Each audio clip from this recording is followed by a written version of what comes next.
having a basic foundation in terms of cybersecurity, enabling product to talk to each other in a secure way will improve and will enlarge the services attached to it for the OEMs, definitely.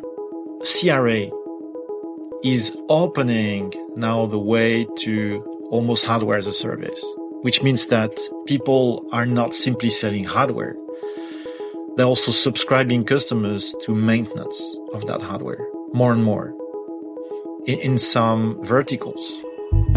Welcome to Avnet Silica's We Talk IoT. We'll chat with innovators, experts, and business owners to learn how they are implementing IoT and using data to create new business opportunities.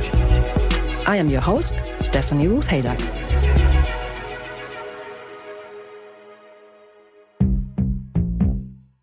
Welcome to another episode of We Talk IoT, where we delve into the latest trends, challenges, and innovations in the Internet of Things. Today, we have an exciting and crucial topic, the Cyber Resilience Act. With me today are two guests who are experts in their fields. Guillaume Crinon, Director of IoT Business Strategy at Keyfactor, and Romain Tesniere, Business Development Manager at Avnet Silica. Guillaume and Romain bring a wealth of knowledge and experience in IoT, security, and business strategy, making them the perfect guides to help us navigate this important legislation. So no pressure, guys. The Cyber Resilience Act aims to enhance the security of connected devices. But what does it mean for businesses, developers, and end users? Together, we'll explore the benefits, challenges, and impacts of this act and practical steps for ensuring IoT security. So let's dive right in. Hi, Guillaume. Hi, Romain. It's great to have you on the show. My name's Guillaume, and I've been working for Keyfactor for 2 years as a Director of Business Strategy for IoT. And Keyfactor is first and foremost a software editor and vendor focused on digital identities for machines, which can be computers and servers in the IT or IoT, so industrial or consumer or automotive or anything which is a connected machine and needs some identity to secure connections on the internet.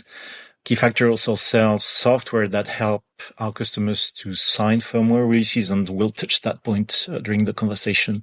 It's very important to make sure that every time a software update is released into the market for a machine, that it can be automated. And to automate processes, you need to have cryptography processes in place and verifications, automated verifications in place to ensure the security of the update.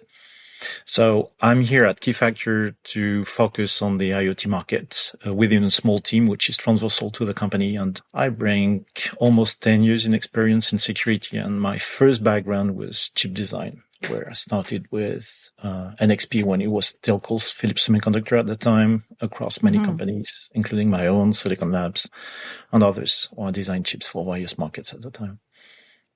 Terrific. And what about you, Romain? Thank you, Russ. Thank you for the invitation as well. So yeah, my name is Romain, working for Avnet Silica since almost 10 years for now. So Avnet Silica is a electronic components distributor. So our job is to sell some product from big and the biggest suppliers and semiconductor manufacturers in the world. So we have a strategic positioning in the market because on one hand, we have the suppliers, the chip manufacturers, I would say. And on the other end, we have the industrial customers, the OEMs that are building devices around those components. So our positioning is definitely crucial because we are bringing the gap between, yes, the manufacturers, the users of the devices. And our job is definitely to provide also more and more services on top of those components. So my job within Avnet Silica is to own the product line and services around security. What does it mean? It means that I have to work with the suppliers in one hand, the chip manufacturers, or the partners that we may have around, because selling chip is good, but there are many things to add on top of it. So my job is to find the right partners around that. So Keyfactor is definitely one of them. Then I have to pass everything through the Avnet Silica processes, and then help my colleagues to get familiar with those new technologies and services, and help them and help our customers to introduce those technologies and services into their products. So our topic today is the Cyber Resilience Act. Who would like to explain what this is exactly and why is it important at the moment? So the Cyber Resilience Act is a regulation that is set by the European Union. I think to start, it's important to define what is a regulation against a standard, for instance. Sure. In the private sectors, the industry is structuring itself with standards to manage new forms of risk regarding cybersecurity and to be compliant with future regulation. So the standard is an international consensus of experts about how to do some things. Usually, compliance to a standard is voluntarist. It's because you want to comply or to enter into a market, but it has nothing mandatory regarding from a government standpoint, for instance. Whereas on the public sector, the governments, they are using regulation to enforce measures that improve the cybersecurity of the nations. So in the context of the European Union, a regulation is applied in its entirety across EU member states. So then the compliance to a regulation is mandatory. So any company that will want to place a product in the EU market will have to comply with this regulation. Okay. And the regulation means that it has to be secure by design, right? What does that mean for companies and innovators? Yes. So again, I think it's important to use the right word. The CRA does not talk about connected product. The CRA talk about digital element. Okay. Digital element is the product that is capable of running software. So it combines hardware plus software. Sure. And definitely the CRA is going to be definitely voted by the EU in October 24. From this date, the CRA starts to be valid. And who is affected by this? And how does it compare to existing regulations? Any product that may come in the EU market are affected. There is some exception, industry like automotive or medical that are already very well structured in terms of cybersecurity. The CRA is there to avoid having vulnerabilities into the market. Since there are some industries that are already very well prepared in terms of cybersecurity, like automotive and medical, but nowadays we have third-party products that may connect to those existing equipment, automotive or medical. But those third-party products may introduce security breaches to these products. So the aim of the EU is to get, I would say, the same level of cybersecurity across all the industries. Mm-hmm. Yeah, I think the CRA makes sure that nothing is left behind. Okay. So like Romain says, you have industries which have already structured themselves with standards. So Romain mentioned automotive and medical. You could also name industrial applications where you have 62443. So there are standards that are there, but there are also many gaps. Okay. Because in many applications, you may fall into a gap where nothing really applies, or you don't have a standard yet, or, it's just boiling. So the CRA is here to make sure that in Europe, if you want to sell anything in Europe, and that's very important to understand that you're not getting a CE marking without the CRA now. So it's so important, both for European industrials, but also for foreign industries who want to sell into Europe. They will have to comply or to make sure that the products comply. So the CRA is here to make sure that there is a minimum base of cybersecurity requirements that are being addressed by all these products. Yeah, and the CRA has also two aims on top of this. For the OEMs, knows what they are doing in terms of cyber security, because they have to document everything of what they are doing in terms of cybersecurity. So is the first aim. The second aim is from a user perspective to know as a user what kind of product I am using and what kind of cybersecurity measure has been used to make this product secure. So it's on both ways. It's on the OEM way, on the OEM side, and on the user side as well.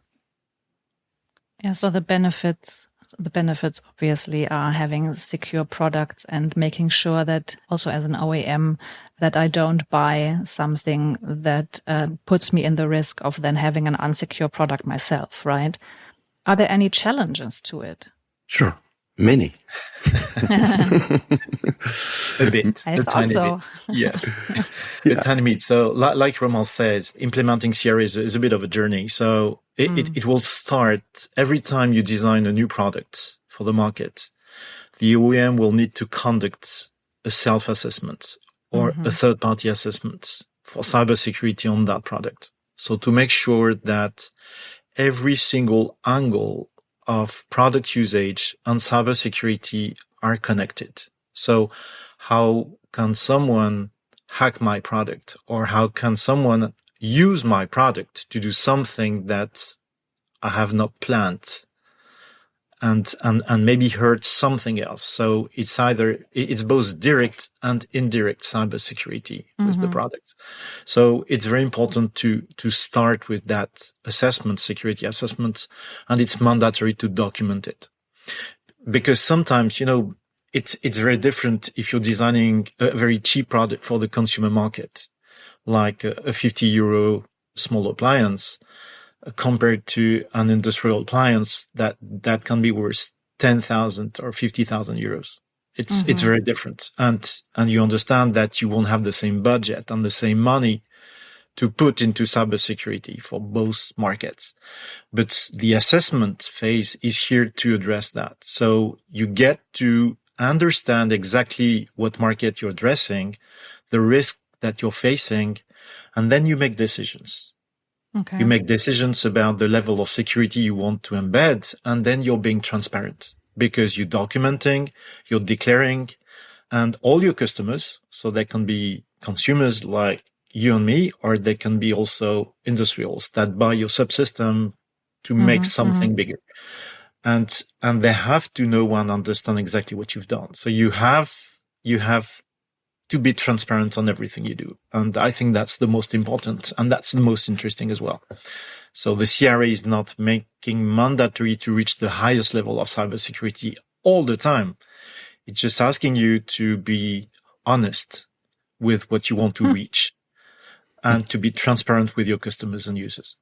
Honesty, of course, is highly appreciated, but sometimes it's not happening on purpose, right? That you just miss something. Well, a recent example is all the computers to shut down, impacting the whole world and traffic systems. I suppose that was not ill will. I suppose that was just a mistake, right? And for smaller companies, I suppose that's a real challenge to make sure that this doesn't happen. That's why the risk assessment is important into the CRA. I think this is one of the biggest change on the cybersecurity era, I would say, and philosophy, because when you perform a risk assessment, obviously this error of coding, of leaving a GitHub open accidentally could happen, and this should be part of the risk assessment and the evaluation.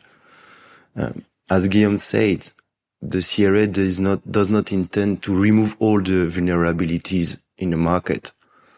That's not the purpose, because it's absolutely impossible. But the CRA is also setting something very important, is that product with digital element should be delivered without any known exploitable vulnerabilities. Again, we have tools to know which vulnerabilities apply to which software, which hardware. But again, is the risk assessment that should drive also the knowledge of the vulnerabilities. And you may have vulnerabilities on a software that may not impact your device. So again, it's all about documentation. Okay, I know that there is these vulnerabilities, but these vulnerabilities does not impact and is not used in my product. Exactly. And it's a dynamic process. So you don't do a risk assessment once, document it and store it somewhere and forget about it. No, it's not like this. You have to constantly monitor vulnerabilities, and you cannot be blamed for something you didn't know about. So, but if something happens, your responsibility is to be honest and transparent, and you must report anything happening to the ENISA, so the agency taking care of cybersecurity in Europe. So ENISA has also a mandate to control all cybersecurity aspects and to gather all the documentation and to make sure that that information is passed along to different countries and to different companies. So your objective is not to fight against something you don't know. It's non-vulnerability, so it's important. But if something happens, at least be honest and transparent, report, and be humble. And then you have an obligation to fix. And this is where now you have to think ahead in your product to make sure that you implement the right mechanisms that will allow you to fix anything bad that can happen for your customers and for free. Yeah, that's important what you say, Guillaume, because the CRA does not impose or does not set new security technologies.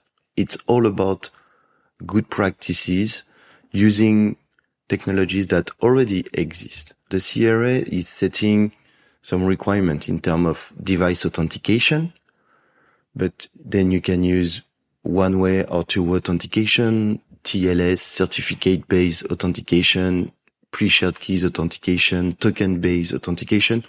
It's up to you. But you need to have a way to authenticate your device.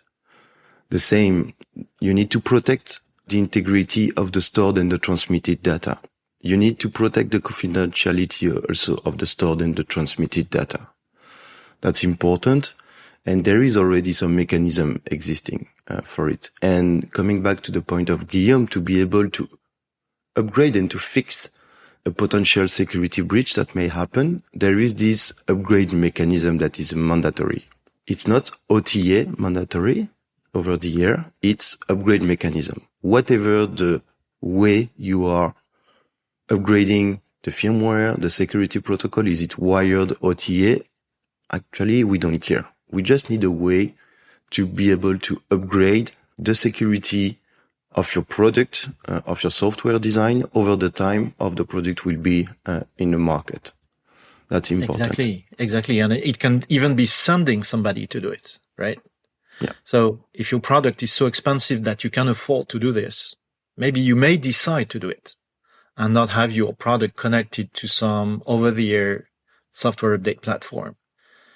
And you may decide to send someone, but then it's very expensive. So again, it's something that you have to document in your product assessment and to say, I am not doing this. I'm not connecting my product to this kind of platform for that and that reason. And I'm deliberately providing a secure process by sending someone on site to fix things. But then you are obliged to do it and you cannot invoice your customer for that.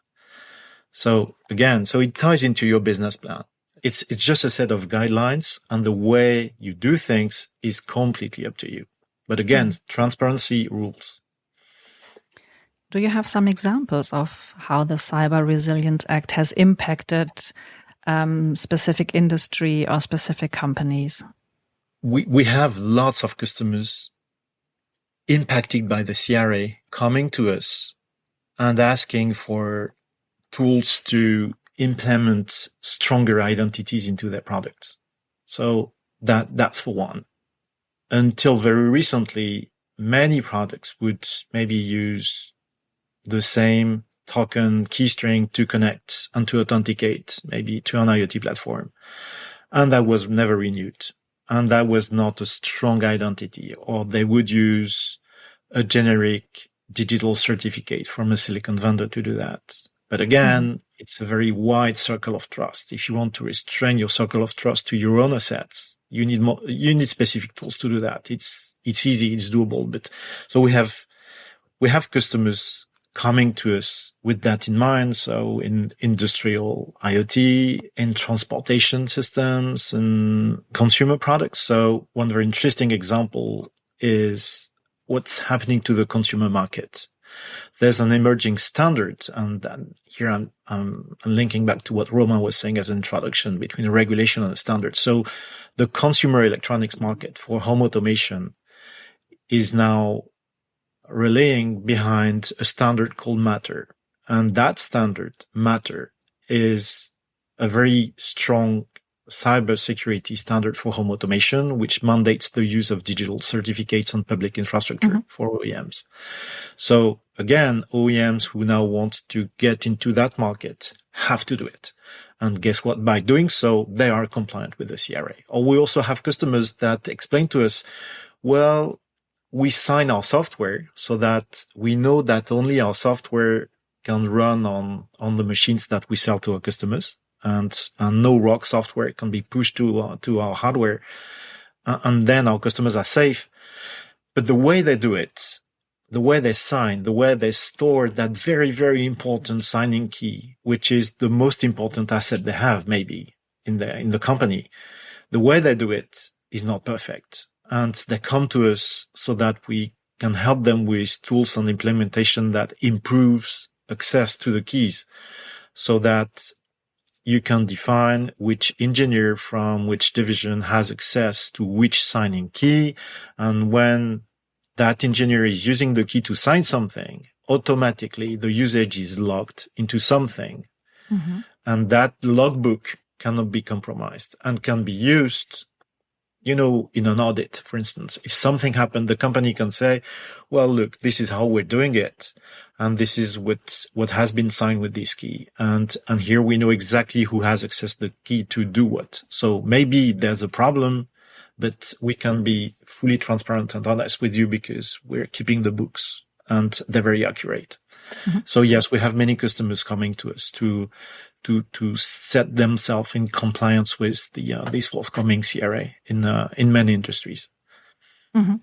And not only to implement new processes, but sometimes to improve what they have. Because there's a lot of freeware that allows you to be compliant.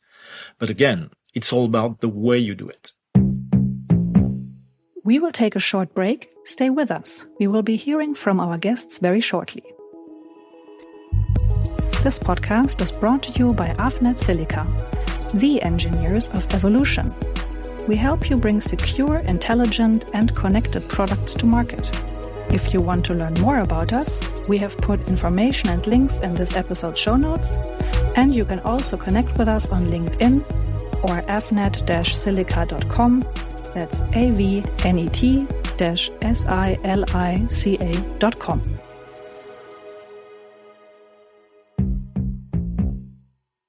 And how important is collaboration between different industries or government bodies in implementing this act effectively? It's a big challenge for our industrial customers. They have to manage hardware, they have to manage software. As Guillaume said, they have to manage keys, certificate, they have to manage a cloud platform. So it starts to be very complex because you have many stakeholders around that. And this is where we as Avnet Silica, we truly believe that our positioning is really important because we can provide hardware and we are trying to build an ecosystem around us with the hardware providers, with some software providers, with some services providers. So then we can really help our customers to navigate into this industry and all of those stakeholders. Because again, from a company that is doing, sensors for industrial, it's not their job to be up to date on the right software partner and so on. They have many things to take care of. And my job is also to find the right partners, the right ecosystem in the industry, and to provide this to our customers. What is your suggestion? How can companies balance innovation and security? Do you see a risk that this could be stifling growth for some companies as well? I don't think so. The very good news is that, well, starting with the hardware. So all the silicon vendors now have understood that. And if you take a basic microcontroller today, it has already inside some hardware, some mechanisms, some modules to support cybersecurity, which was not the case 10 years before. But today, if you buy silicon on the market with Avnet Silica and their partners, it will be so easy to have already a very good base to establish a root of trust, a solid root of trust in your hardware. And that's the most important, because software you can upgrade over the year later. But hardware, if you miss your hardware and your product lives like 10 or 15 years, it's too bad. So it's so easy already to buy the right hardware. All the silicon vendors have understood that. And then they all have partners, and Avnet Silica does that too. So when you buy hardware, then you can leverage existing software to run on that hardware, to use the mechanisms, to use a secure boot, to implement a secure boot, to sign your software, to define a strong identity, to use an IoT platform, to implement your own thing. So, and you don't have to be right on the first day. As long as you have the right hardware and enough memory, you start with what you have, and you can take steps to improve your posture over time. So you can arbitrate between, innovation and regulation and budget, basically. But the good news is you have all the bricks, and they're available today. And it seems like there's potential for many new business models there, right? As well. Absolutely. Yeah. It's also important to understand that the CRA is a kind of simple in the way that the cybersecurity requirements are the same for any product that you are building. If you're manufacturing a microcontroller or a temperature sensor, the requirements are the same. So it's a kind of easy, I would say. You have the rules, you have the way of doing, you just have to follow it. It's just the assessment that may differ on that. And as Guillaume said, once you have a basic foundation and a good foundation from an hardware perspective, you can then enhance some services on top of this. If we take again the example of Matter, this technology that is supposed to bring all the devices from many OEMs to talk to each other, then the services that you can think about it on top of those products is enormous. You can rely on a product that you are not manufacturing as a company, but someone else, and you can use this product to leverage some services on top of this. So having a basic foundation in terms of cybersecurity, enabling product to talk to each other in a secure way will improve and will enlarge the services attached to it for the OEMs, definitely. Yes, and a very important aspect of the CRA and cybersecurity is that the OEM has an obligation of maintenance. What does it mean? It means that if you introduce a product today in the market, maybe 5 years down the road, somebody will find a breach into a cybersecurity protocol. So you have an obligation to upgrade your product. And of course, your customers, they cannot do that without you. So Ruth, when you mentioned business models, CRA is opening now the way to almost hardware as a service, which means that people are not simply selling hardware. They're also subscribing customers to maintenance of that hardware more and more.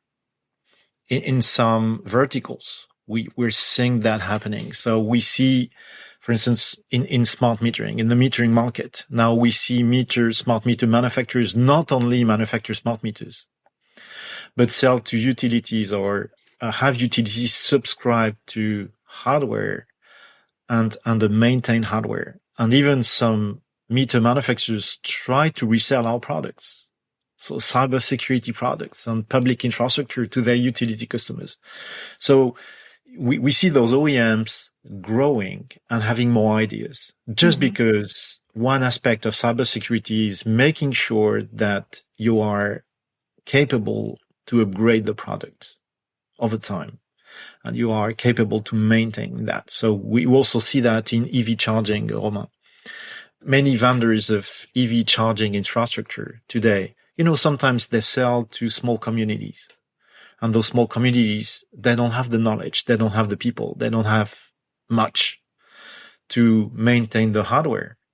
Sometimes you're talking about like 10 or 50 or 100 chargers. It's not much. So those OEMs subscribe their customers with new business models where they maintain the hardware over time. And of course, it's cascading to the final customer. It's so interesting for these OEMs because it allows them to bring more value, to build more value on top of the hardware they're selling. Mm-hmm. Yeah, those examples are exactly what make it really transparent what the benefits of the CRA actually are, right? That's really helpful. Thank you. So the future for IoT security seems bright in the light of this act, right? It is very bright. It is very bright because, well, we mentioned Matter, but in smart metering, we can mention WISUN, which is a standard that also mandates the use of strong certificates in the meter and operational certificates that are renewed to make sure the cybersecurity and the security of the connection is okay. We can see in the industry other standards that leverage those strong identity. And I think that industrial IoT and Industry 4.0, we are seeing a lot today happening where largest OEMs today don't put any industrial component on the market without a strong identity of their own, without the capability for their customers to renew that identity or to bring a new one, to maintain the software of the component and to provide ways to do that to their customers. So I think, again, Europe has done that in the past. But again, I think Europe is at the forefront of cybersecurity in the world, and we are watched by others in the US, in Asia.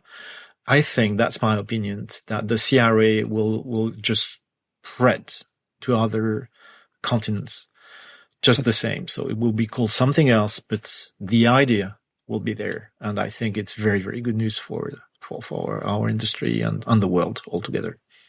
Yeah, that's absolutely correct. And we are already seeing some initiative in the US, even in Asia, to go in the direction of the CRA, not on the CRA itself, but on improving the cybersecurity of devices. And again, I'm sure also that the future is bright because, as Guillaume said, all the chip manufacturers, starting from the memory manufacturer, going to the MPU manufacturer, going to the modem manufacturers. No, they all have understood that without any secure product, they will never sell. Now it's a basic. You have, maybe some security area into your chip to make your encryption stuff. But it's already a good starting point because 10 years ago when the IoT started, we had so many connectivity protocols to use. At the beginning, also, it was difficult for each company to know, which connectivity protocol I will use. So they have tested, and now it's they know what protocol has to be used for each application. And I think it's going to go into that direction security-wise as well now, because they have the basic from any chip manufacturer, and they will just have to find the right security architecture to fit with their application, with their services to move forward. The complexity might come from the diversity of philosophy of chip manufacturers. Mm-hmm. They do not have the same understanding, the same way of doing things in the chip. So this is what may complexify a bit the topic. But this is where actors like Keyfactor or Avnet Silica may help, because we have a 360 degrees view of the market, and we can target the right hardware for the right application for the customers. Is there something that we have not talked about? We could talk about sovereignty or, so how do I make sure that I own my assets and my security assets and they're not hosted in a country that might not be a friend in 5 years or 10 years? Or of course, it might be interesting for our listeners. So the question would be, how do you make sure you have control over your assets, right? Again, it's part of the security assessment, right? Sure. So if you think that you can afford that in your product, do it. And if you think that it might be a problem, then do what it takes to solve it. It's always about, regulations. How can you make sure that your assets are hosted somewhere nobody else has access to them by law, and that you can move your assets the day you want to work with another partner, or. But do you have a suggestion? Because it's a complex topic. So, and again, the point of view depends on whether you're American or European or you're from Asia. Sure. And we don't see the world through the same glasses at all. For an American company, Amazon is local. Microsoft is local. And I know that in my company, for instance, they push us a lot to sell SaaS. Services. Software as a service, yes. All SaaS hosted on Azure, on Amazon, AWS. That's the ideal situation. And in the US, customers do it, of course, because for them it's local technology. When you do that in Europe, you have to provide more. You have to explain that, yes, they're American companies, but they have data centers in Europe that are regulated by local subsidiaries that comply with European laws. And again, it's so complex. Customers don't always understand that, and they can't. It's difficult. So sometimes you have to balance the risk between what's easy and what's maybe safer. Sure. And I don't have any easy answer. But again, working with partners that allow you not to tie yourself to a partner for life is always a very good idea. So you don't have to make those decisions yourself, but hand it over to someone who has an overview of the market and can suggest alternatives, right? That might be a good solution. Yes. Sure. Yes. Okay. Yes. And, personally, I always say that my customers they're like cats, leave the door open. Okay. And as long as they know they can go away, they're happy, they will stay. If you start closing the door, you're in trouble. Fantastic. Thank you. So it will be also really interesting to talk in a couple of years and about your learnings and about the experiences you guys are making in the field once this is truly fully implemented. We can take the meeting now if you want. Yeah. Guillaume and Romain, thank you for being on the show. It has been really interesting and fascinating to learn about the implications of the Cyber Resilience Act. Thank you so much for being here. Thank you very much, Ruth. Thank you, Ruth. Thank you, Guillaume. It was a great pleasure to be with you. This was Avnet Silica's We Talk IoT. If you enjoyed this episode, please subscribe and leave a rating. Talk to you soon.